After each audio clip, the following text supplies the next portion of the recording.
नमस्कार, India voice देख रहे हैं आप। मैं हूं आपके साथ आकांक्षा त्रिपाठी और अब 5 बजे की 5 बड़ी खबरों की शुरुआत करेंगे। समाजवादी पार्टी के संस्थापक और मुख्यमंत्री पूर्व यूपी के जो रहे मुलायम सिंह यादव, आज वो पंचतत्व में विलीन हो गए हैं और उनके बेटे और सपा अध्यक्ष अखिलेश यादव ने उनको सैफई स्थित अंत्येष्टि स्थल पर चिता को उनकी मुखाग्नि दी है। और इस दौरान मुलायम सिंह यादव को श्रद्धांजलि देने के लिए सैफई में तमाम लोग इकट्ठे हुए। बड़ी संख्या में लोगों का हुजूम यहां पर उमड़ा। केंद्रीय गृह मंत्री राजनाथ सिंह और साथ ही साथ राजस्थान के मुख्यमंत्री अशोक गहलोत, छत्तीसगढ़ के मुख्यमंत्री भूपेश बघेल, इसके अलावा एनसीपी प्रमुख शरद पवार और साथ ही साथ बॉलीवुड अभिनेता भी कई यहां पर मौजूद रहे। अभिषेक बच्चन के साथ साथ उनकी मां और सपा से राज्यसभा सांसद जया बच्चन ने भी उनको यहां मौके पर पहुंचकर उनके अंतिम सफर पर उनको नमन किया, उनको श्रद्धांजलि दी। इस दौरान उनके अंतिम सफर और उनके अंतिम दर्शन के लिए बीजेपी सांसद वरुण गांधी भी पहुंचे और अखिलेश से लिपटकर उनको ठाठस बधाते नजर आए। जिस तरीके से वो अखिलेश से लिपटे, उसके बाद अखिलेश यादव रो पड़े। बता दें कि नेताजी के नाम से मशहूर मुलायम सिंह यादव का सोमवार को गुरुग्राम स्थित मेदांता अस्पताल में निधन हो गया था और उनके अंतिम दर्शन के लिए सुबह से ही सैफई में तमाम समर्थकों का हुजूम उमड़ा हुआ था। बड़ी संख्या में लोग यहां पर पहुंच रहे थे और पंचतत्व में विलीन हुए मुलायम सिंह यादव, अखिलेश यादव ने पिता को मुखाग्नि दी। ये पल बेहद भावुक रहा। इस मौके पर बड़ी संख्या में लोगों का हुजूम यहां पर देखने को मिला। राज्य के सम्मान के साथ पंचतत्व में नेताजी विलीन हुए। लगातार उनके समर्थक जब वो मेदांता अस्पताल में भर्ती थे, उस दौरान उनके बेहतर स्वास्थ्य की कामना के लिए भगवान से प्रार्थना कर रहे थे, दुआ कर रहे थे। लेकिन ये पल इतना दुखद तमाम समर्थकों के लिए रहा। नेताजी दुनिया को अलविदा कह गए और आज उनका पार्थिव शरीर भी पंचतत्व में विलीन हो गया। लेकिन नेताजी की अमिट छवि जो लोगों के बीच बनी, वो हमेशा याद रखी जाएगी और वो लोगों के मन में हमेशा रहेगी। गुरुग्राम के मेदांता अस्पताल में सोमवार को नेताजी ने आखिरी सांस ली।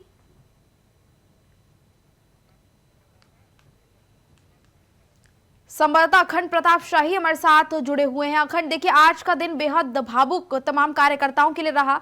समाजवादी पार्टी के लिए आज जो क्षति, जिस तरीके से कल मुलायम सिंह यादव ने दुनिया को अलविदा कह दिया, उसके बाद आज अंतिम संस्कार किया गया। आज का दिन बेहद दुखद दिन रहा है समाजवादी पार्टी के लिए। निश्चित तौर पर ये सिर्फ समाजवादी पार्टी ही नहीं, उनके चाहने वाले लोगों के लिए, चाहे किसी भी दल के हों, चाहे वो किसी भी क्षेत्र के हों, चाहे वो किसी भी वर्ग के हों, सभी के लिए ये बहुत ही दुखद है। और राजनीति में जो आपसी सौहार्द की जो परिभाषा उन्होंने गढ़ी थी, जिस तरीके से वो सभी के साथ सामंजस्य बिठाते थे, उसको देखते हुए जो एक आपसी सहिष्णुता की बात, आपसी प्रेम और सौहार्द की बात अगर करते हैं, तो उसको देखते हुए भी, लोकतांत्रिक मूल्यों को देखते हुए भी मुलायम सिंह यादव का जाना एक बड़ी क्षति है। और मुलायम सिंह यादव के चाहने वालों की यही मुलायम सिंह यादव की एक सबसे बड़ी उपलब्धि यही थी कि वर्गों की, दलों की सीमाएं जो है वो उनके लिए टूट जाती थी। इस बार भी जब वो अंतिम यात्रा पे थे, अंतिम अवसान पे थे, तब भी उनके साथ जिस तरीके से लोगों की संवेदनाएं, उनके लिए लोगों की भावनाएं उमड़ी, जिस तरीके से लोग, अलग अलग क्षेत्रों के लोग, राजनीति में तमाम दलों से, सत्ताधारी दलों से लेके और अलग अलग राज्यों के मुख्यमंत्री तक उनके इस अंतिम यात्रा में शरीक हुए, वहाँ पहुँचे, तो उसको देखते हुए कहा जा सकता है कि ये किसी भी शख्सियत के लिए इससे बड़ी कोई श्रद्धांजलि नहीं हो सकती। इससे बड़ी जिस तरीके से इतनी बड़ी संख्या में, लाखों की संख्या में समर्थकों ने पहुंचकर उनको अंतिम विदाई दी, ये अपने आप में ये साबित करने के लिए काफी है अखंड की मुलायम सिंह यादव का क्या व्यक्तित्व लोगों के साथ रहा और क्या पद उनका लोगों के दिल में रहा। ये कहीं ना कहीं साबित ये भीड़, ये हुजूम कर रहा था। चलिए अखंड, तमाम जानकारी के लिए बहुत बहुत धन्यवाद आपका। आगे बढ़ेंगे। महाकाल लोक एक भव्य और बृहद योजना है और जिसने साकार रूप ले लिया है। आपको बता दें कि पूरा प्रोजेक्ट जो है 865 करोड़ रुपए का है और इसको पूरा किया जा रहा है। इसका पहला चरण पूरा हो गया है, जिसे प्रधानमंत्री मोदी ने जनता को समर्पित करने के लिए तैयारियां कर ली हैं और प्रधानमंत्री मोदी आज जनता को इसको समर्पित कर रहे हैं। अभी आपको बता दें कि महाकाल परिसर करीब 2.8 हेक्टेयर में फैला हुआ है। प्रोजेक्ट पूरा होने के बाद ये बढ़कर 47 हेक्टेयर का हो जाएगा और महाकाल लोक बनने के बाद अब प्रवेश द्वार सीधे मंदिर से गर्भगृह से जुड़ जाएगा। जितनी महिमा यहाँ पर शिव की मानी जाती है, वो उतनी कह लें कि बहुत ज्यादा यहाँ की आस्था है भगवान शिव की। जितना यहाँ का महत्व है उसको देखते हुए ये लोगों के लिए बहुत बड़ी सौगात, जिसको प्रधानमंत्री मोदी देने वाले हैं, लोगों को समर्पित करने वाले हैं। प्रधानमंत्री मोदी के उज्जैन में 3 कार्यक्रम हैं। सबसे पहले प्रधानमंत्री महाकाल के दर्शन और पूजन करने के लिए पहुंचेंगे और इसके बाद महाकाल लोक का लोकार्पण करेंगे, यानी कि लोगों को अर्पण कर देंगे। जिस तरीके से काम यहाँ पर चल रहा था, तमाम काम यहाँ पर पूरी तरह से किए जा रहे थे, अब प्रधानमंत्री मोदी लोगों को समर्पित कर देंगे महाकाल लोक को। बहुत ही सुंदर, बहुत ही भव्य महाकाल लोक को बनाया गया है। संवाददाता नितिन हमारे साथ ज्यादा अपडेट के साथ लाइव जुड़े हुए हैं। देखिए नितिन, पूरा उज्जैन जो है महाकाल की भक्ति में डूबा हुआ है। यहाँ का महत्व बहुत ज्यादा खास माना जाता है और आज का दिन बहुत ज्यादा खास इसलिए भी क्योंकि महालोक जो है महाकाल लोक, उसका आज लोकार्पण सीएम प्रधानमंत्री मोदी माफ कीजिएगा करेंगे।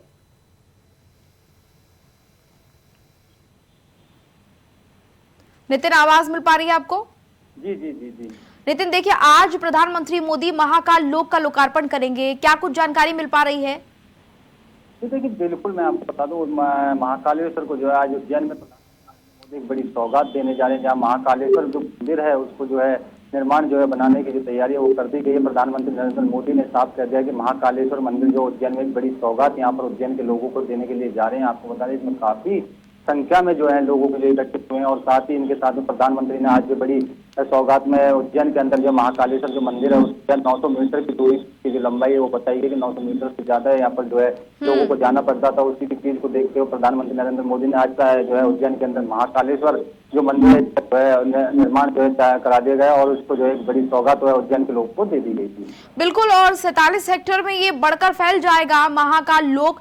ऐसे में अगर भव्यता की बात करें तो कितना भव्य ये है, कितनी कुछ इसके अंदर सुविधाएं हैं, क्या कुछ इंतजाम इसके अंदर किए गए हैं और बहुत ही सुंदर तरीके से इसको बनाया गया है। आज लोगों को इसको अर्पित अब प्रधानमंत्री मोदी करेंगे। जी देखिए बिल्कुल, जिस तरीके से 47 जो हेक्टेयर में यहाँ पर जो है महाकालेश्वर का जो मंदिर है इसको जो है बनाया जा रहा है और इसमें जो है बड़ी तरीके से यहाँ पर धूमधाम से लोग बाग आएंगे और यहाँ पर जो पूजा अर्चना है यहाँ पर की जाती है, क्योंकि शिव की जो है शक्ति है सबसे ज्यादा उज्जैन के अंदर है। तो इसीलिए इसको देखते हुए प्रधानमंत्री मोदी ने जो आज उज्जैन को एक बड़ी सौगात यहाँ पर दी और साथ ही उन्होंने साफ कह दिया कि इसको जो बड़ी मान्यता यहाँ पर है उज्जैन के अंदर महाकालेश्वर मंदिर के लेकर, तो उसी को जो है यहाँ पर प्रधानमंत्री नरेंद्र मोदी ने जो है इनको उज्जैन के लोगों को बड़ी सौगात यहाँ पर दी है।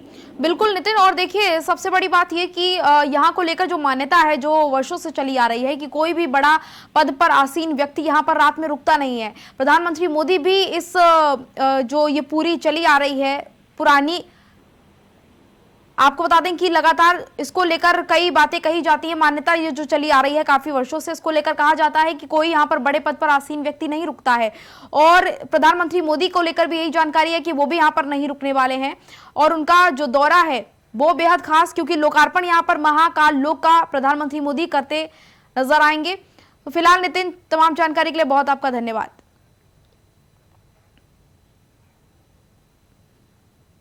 आगे बढ़ेंगे। मुख्यमंत्री पुष्कर सिंह धामी ने केदारधाम से लौटने के बाद कहा है कि केदारनाथ धाम में विषम परिस्थितियों में भी पुनर्निर्माण कार्य को बहुत ही तेजी से किया जा रहा है और आपको बता दें कि सीएम ने यह भी कहा कि पिछले सालों की तुलना में इस बार अब तक 10% से ज्यादा काम कर लिया गया है और इसके साथ ही ये उम्मीद की जा रही है कि 2023 तक ये पुनर्निर्माण कार्य जो है इसको लगभग पूरा कर लिया जाएगा। समय सीमा जो उसकी निर्धारित की गई थी उसी समय सीमा में इस कार्य को पूरा किया जाएगा।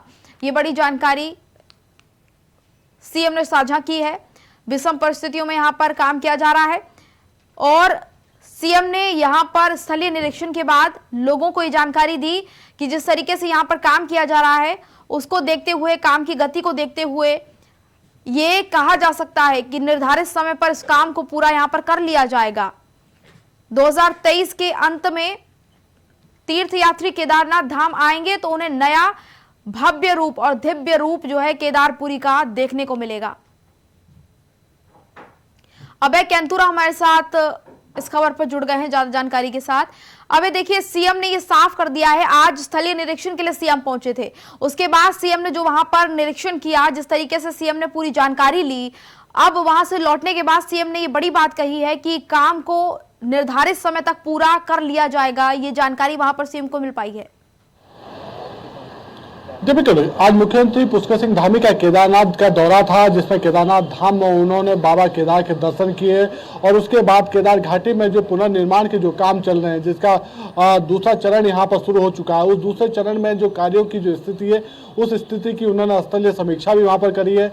अधिकारियों को तय समय पर कार्यों को पूर्ण करने के दिशा निर्देश भी मुख्यमंत्री की तरफ से दिए गए हैं। और सबसे बड़ी जो राहत की बात कही जा सकती है, या केदारनाथ धाम से जुड़े हुए जो आस्था का जो प्रतीक है केदारनाथ धाम, वहां पर जो आने वाले श्रद्धालु हैं, उनके लिए सबसे बड़ी खुशी की बात ये कही जा सकती है कि उस केदार घाटी में जो पुनर्निर्माण के जो काम चल रहे हैं, उन पुनर्निर्माण के कार्यों में जो रफ्तार है, उन पुनर्निर्माण के कार्यों की जो रफ्तार है, वो ये कह सकते हैं कि जो अभी तक की जो रफ्तार थी उससे काफी बेहतर वहां पर मानी जा सकती है।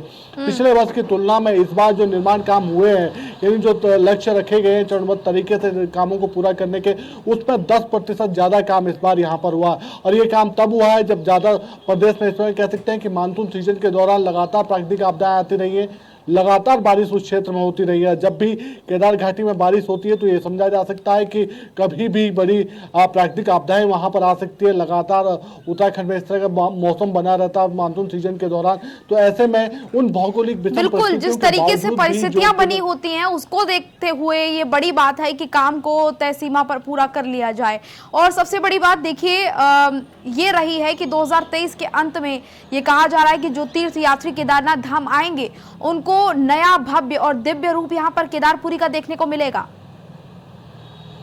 उत्तराखंड में केदारनाथ धाम में पुनर्निर्माण के जो काम है और इसके अलावा जो बद्रीनाथ धाम में मास्टर प्लान के तहत जो काम वहां पर हो रहे हैं, उसके लिए सरकार की तरफ से एक तय सीमा यहां पर निर्धारित कर दी गई है। डेडलाइन उसकी घोषित कर दी गई है, 2023 तक ये सभी निर्माण के जो काम होने ये पूर्ण होने चाहिए, क्योंकि प्रधानमंत्री नरेंद्र मोदी का सीधा लगाव यहाँ पर रहा है। ऐसे में प्रधानमंत्री नरेंद्र मोदी के जो कार्यालय से जो लगातार मॉनिटरिंग यहाँ पर हो रही है, तो उन मॉनिटरिंग के चलते कह सकते हैं कि निर्माण कार्यों में देरी की कोई गुंजाइश यहाँ पर नहीं रहती है। और मुख्यमंत्री पुष्कर सिंह धामी ने भी साफ तौर पर कहा है कि 2023 तक सभी जो पुनर्निर्माण के जो काम है वो यहाँ पर पूरे कर लिए जाएंगे। 2023 के बाद या 2023 के अंत में जो श्रद्धालु केदारनाथ धाम पहुंचेंगे, जो बद्रीनाथ धाम में श्रद्धालु पहुंचेंगे, उन्हें नए दिव्य और भव्य स्वरूप का वहां पर एहसास होगा। वो शुरू से ही एक आस्थामय प्रतीक का वहां पर रहेंगे और जब यात्री यहाँ पर आएंगे तो उनका मन एक कह सकते हैं कि शुरुआत यानी यात्रा शुरू से ही लेकर आखिर तक उनका जो होगा वो भक्तिमय माहौल वाला वहां पर रहेगा। तो दिव्य स्वरूप का उन्हें दर्शन वहां पर होंगे,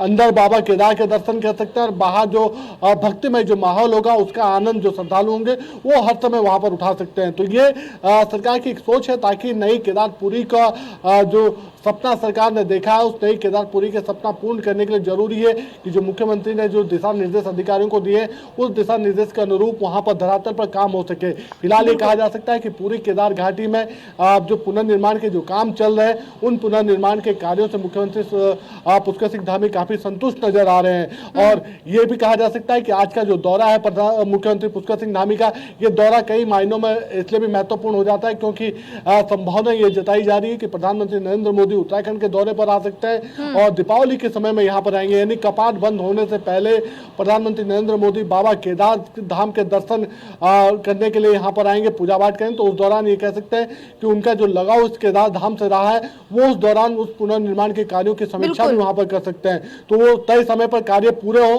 कार्यों की जो रफ्तार है वो अच्छी तरीके से हो और कार्यों में गुणवत्ता बनी रहे, जिसका लाभ आने वाले दिनों में श्रद्धालुओं को यहाँ पर बेहतर सुविधाओं के रूप में मिल सके, ऐसी कोशिश राज्य सरकार की यहाँ पर रही है और उसके लिए दिशा निर्देश भी दिए गए हैं मुख्यमंत्री की तरफ से। जी बिल्कुल अभय, और ये दिशा निर्देश जो सीएम की तरफ से दिए गए हैं उनका पालन भी बखूबी वहां पर जो लोग काम कर रहे हैं वो करते नजर आ रहे हैं, इसलिए सीएम बहुत खुश भी नजर आए हैं। चलिए अभय, तमाम जानकारी के लिए बहुत बहुत धन्यवाद आपका।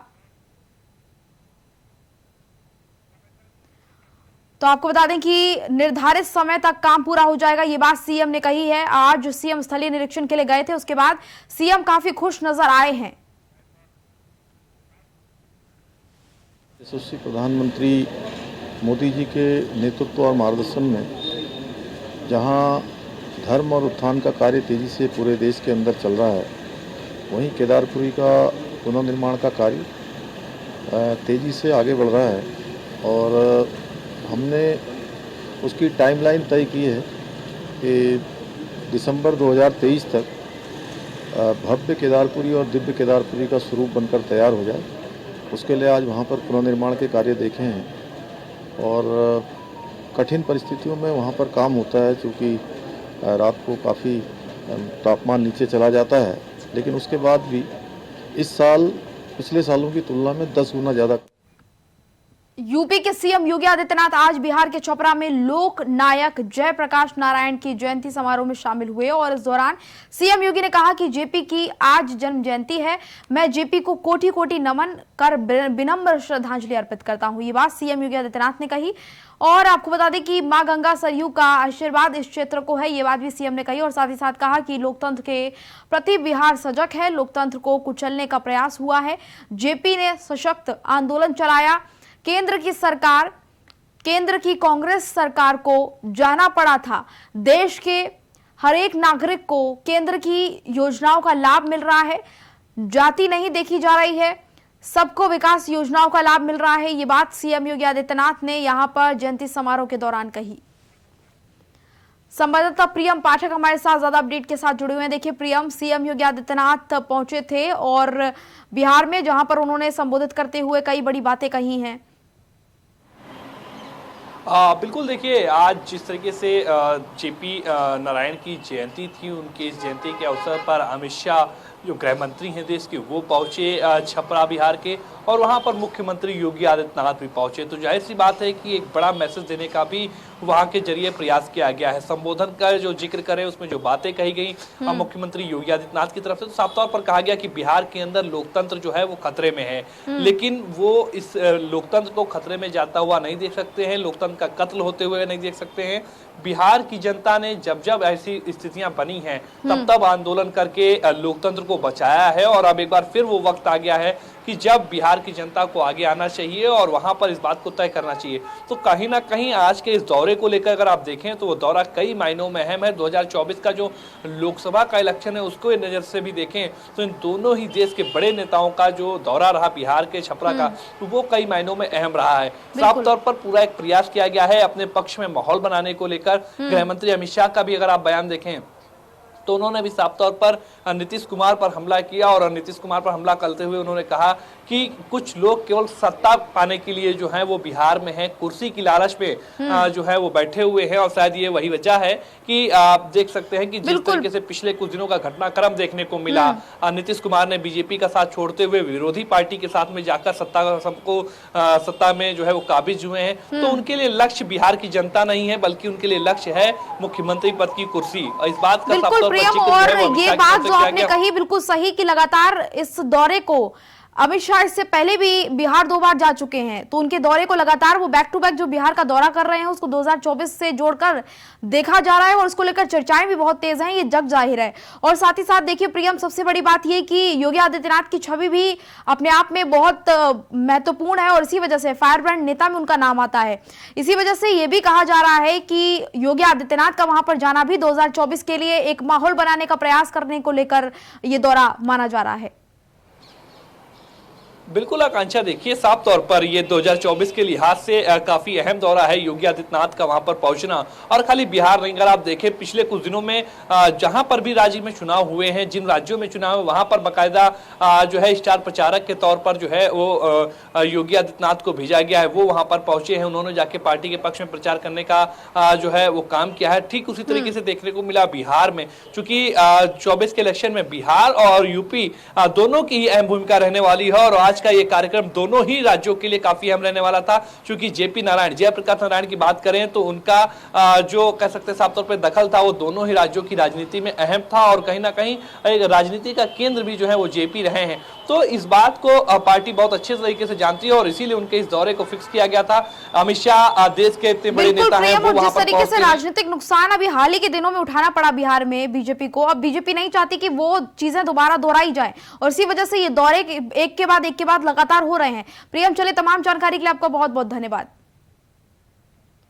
चलिए अब रुक करते हैं एक और बड़ी खबर का। आपको बता दें कि खबर जो है ईडी की कार्रवाई से जुड़ी हुई है। आपको बता दें कि एक्शन में ईडी नजर आ रही है। इस बार एक्शन हुआ है रायपुर, दुर्ग, रायगढ़ और महासमुंद में, जहां पर कई ठिकानों पर ईडी ने दबिश दी है। इनमें 3 IAS के ठिकानों पर भी छापेमारी की कार्रवाई देखने को मिली और अधिकारियों के घरों में दस्तावेजों को खंगाला गया है। ईडी के अफसरों ने CRPF की टीम के साथ दबिश दी है और ईडी की टीम ने सुबह सवेरे रायगढ़ कलेक्टर रानू साहू, खनिज विभाग के संचालक और विकास निगम के MD JP मौर्य, चिप्स के मुख्य कार्यपालन अधिकारी और इसके अलावा छत्तीसगढ़ राज्य सहकारी विपणन संघ मर्यादित रायपुर के प्रबंधक संचालक समीर बिश्नोई के ठिकानों पर भी छापेमारी की है। ताबड़तोड़ छापेमारी देखने को मिली, जिसके बाद हड़कंप मच गया।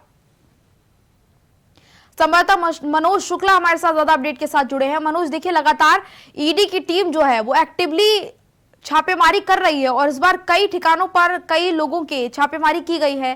क्या कुछ जानकारी मिल पा रही है? कुछ यहाँ पर रिकवरी सामने आई है और क्या वजह रही है छापेमारी की? जी, आपको बता दें, ये कोयला कारोबार से संबंधित ये छापामारी हो रही है और सुबह लगभग करीब 6 बजे के आसपास ये 13 जगहों पे एक साथ ये ईडी की कार्रवाई की छापेमारी चालू हुई है। और आपको बता दें कि रायपुर छत्तीसगढ़ के 3 IAS अधिकारियों के बंगलों पे कार्रवाई जारी है और जिसमें से उनके बंगलों में दस्तावेजों को खंगाल रही है। बिल्कुल मनोज, और कितनी बजे से छापेमारी शुरू की गई है? और जैसे कि आप बता रहे हैं कि लगातार छापेमारी अभी भी जारी है, कितना और समय इसमें लग सकता है? कितने और समय तक छापेमारी चल सकती है? जी, अभी ये बात सामने निकल के नहीं आई है। लगातार कार्रवाई अभी जारी ही है और बताया जा रहा है कि ये लगभग 13 जगहों पे एक साथ ये बहुत बड़ी कार्रवाई ईडी की छत्तीसगढ़ में देखने को मिली है। बिल्कुल, लगातार छत्तीसगढ़ की बात करें तो ईडी का शिकंजा इसी प्रकार छत्तीसगढ़ में कसा हुआ नजर आ रहा है। अभी हाल ही में कुछ दिनों पहले भी छापेमारी देखने को मिली थी और एक बार फिर ये छापेमारी, और ये जो छापेमारी की जा रही है काफी लंबा समय इसको हो गया है। जैसे कि आप बता रहे हैं कि सुबह से ही छापेमारी हो रही है और अभी भी लगातार जारी है। क्या कुछ रिकवरी भी सामने आई है? अभी सामने ईडी के हम लोगों ने जानने का प्रयास किया लेकिन पुष्टि अभी नहीं हो पाई है। बिल्कुल मनोज, और साथ ही साथ ये जानकारी भी मिल रही है कि ईडी के साथ CRPF की टीम भी मौके पर मौजूद है। तो इसके पीछे की क्या वजह है? जी, ये छत्तीसगढ़ के लिए पहली बार 13 जगहों पे एक साथ ये बहुत बड़ी ईडी की कार्रवाई है। अब ये इसीलिए जो है CRPF को हर जगह पे तैनात किया गया है। बिल्कुल मनोज, तो ये कह सकते हैं कि सुरक्षा कारणों की वजह से CRPF की टीम को तैनात किया गया है। अभी फिलहाल क्या कोई ऐसी तस्वीर सामने आई जिसकी वजह से CRPF की टीम को वहां पर लगाना पड़ा? क्योंकि इससे पहले भी जब छापेमारी हुई थी मनोज, तो ऐसी तस्वीरें देखने को मिली थी कि तमाम सुरक्षा जवानों को भी तैनात किया गया था। अभी ईडी की किसी जगह से कार्रवाई में किसी प्रकार का विरोध नहीं सामने आया हुआ है। बिल्कुल, चलिए मनोज, तमाम जानकारी के लिए बहुत बहुत धन्यवाद आपका। तो फिलहाल इस बुलेटिन में इतना ही, मुझे दीजिए इजाजत, नमस्कार।